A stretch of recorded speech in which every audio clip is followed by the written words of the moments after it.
Subscribe कीजिए strength facts India channel को और बेल आइकन को दबाइए इतिहास से जुड़े रोचक एवं रोमांचक वीडियोस देखने के लिए।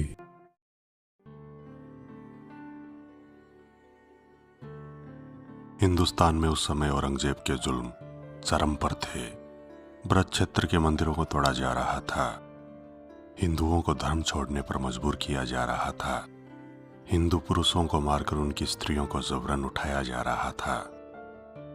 तब उस हैवान औरंगजेब को टक्कर देने के लिए एक जाट सरदार ने आगे बढ़कर औरंगजेब का मुकाबला करने का साहस किया। उस अदम्य वीर जाट सरदार का नाम था गोकुला जाट। गोकुला जाट ने जाटों, अहीरों और गुजरों को इकट्ठा कर औरंगजेब की सेना के खिलाफ लड़ने को तैयार किया।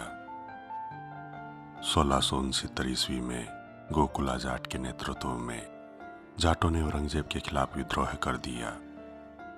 मथुरा के फौजदार अब्दुल नबी ने उन पर हमला किया, लेकिन वह लड़ाई में मारा गया।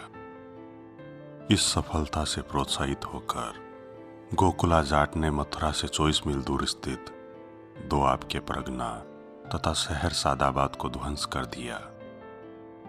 गोकुला जाट ने कुछ समय के लिए ब्रज को औरंगजेब के आतंक से मुक्त करा लिया था। मुगलों के लिए यह क्षेत्र अब सुरक्षित नहीं रह गया था।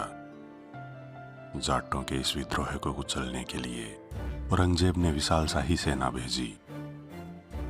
प्रशिक्षित विशाल शाही सेना के सामने ये जोशीले नौजवान भला कब तक मुकाबला कर सकते थे, लेकिन फिर भी अपनी अंतिम सांस तक मुकाबला किया।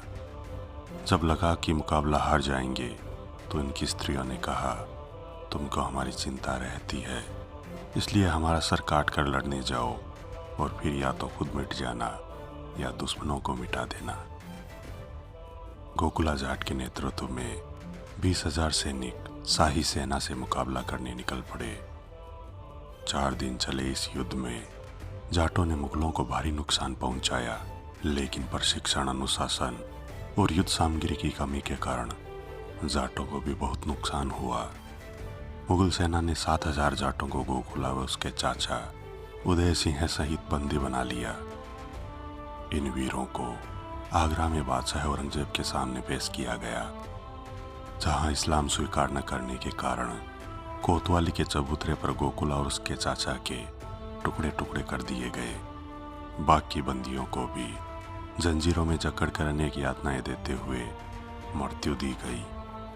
युद्ध में मारे गए अनेक जाटों की विधवाओं ने अपनी इज्जत बचाने की खातिर जौहर कर अपनी जान दे दी। जब औरंगजेब को जौहर का पता चला तो उसने अपनी सेना को निर्देश देकर औरतों को जबरन उठवाना शुरू कर दिया। उसने सेना को सख्त हिदायत दी कि ये स्त्रियां किसी भी तरीके से आत्महत्या न कर सके। इन स्त्रियों को अधिकारियों और सैनिकों को इनाम में दे दिया जाता था। कुछ वामपंथी इतिहासकार इस जुल्म को औरंगजेब द्वारा सती प्रथा का विरोध कह तारीफ करते हैं। इस विद्रोह में राजपूत, अहीर और गुजर भी भारी संख्या में शामिल थे, लेकिन उसे जाट विद्रोह कहा जाता है। जाटों के इस विद्रोह के बाद देश की दबी कुचली जनता में अभूतपूर्व साहस का संचार हुआ और उसके बाद देश के अन्य इलाकों में भी विद्रोह शुरू हो गए। गोकुला जाट की शहादत के बाद जाटों का नेतृत्व राजा राम जाट ने संभाला। राजा राम ने मुगलों के इलाकों में जमकर लूटपाट की एवं दिल्ली आगरा के बीच आवागमन के प्रमुख मार्गों को असुरक्षित बना दिया। जो भी मुगल सेनापति उसे दबाने व दंडित करने के लिए भेजे गए, वे सब पराजित होकर भाग खड़े हुए।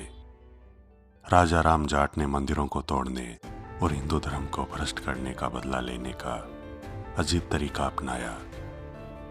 उसने आगरा के पास अकबर और जहांगीर के मकबरे पर हमला कर उसे ध्वस्त कर दिया तथा उनकी कब्रों को खोदकर अकबर और जहांगीर की अस्थियों को निकालकर उनका हिंदुओं की तरह चिता में जलाकर दाह संस्कार कर दिया। इस तरह हिंदुओं के अपमान का बदला लिया गया।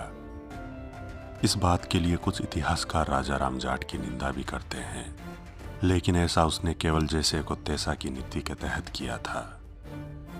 दोस्तों, अदम्य वीर गोकुला जाट और राजा राम जाट के इतिहास से जुड़ा यह वीडियो आपको कैसा लगा? कृपया लाइक एवं कमेंट जरूर करें। मैं विजय राठौड़। जल्द लौटूंगा इतिहास से जुड़े रोचक एवं रोमांचक वीडियोस लेकर। जुड़े रहें हमारे चैनल स्ट्रेंज फैक्ट्स इंडिया के साथ। धन्यवाद।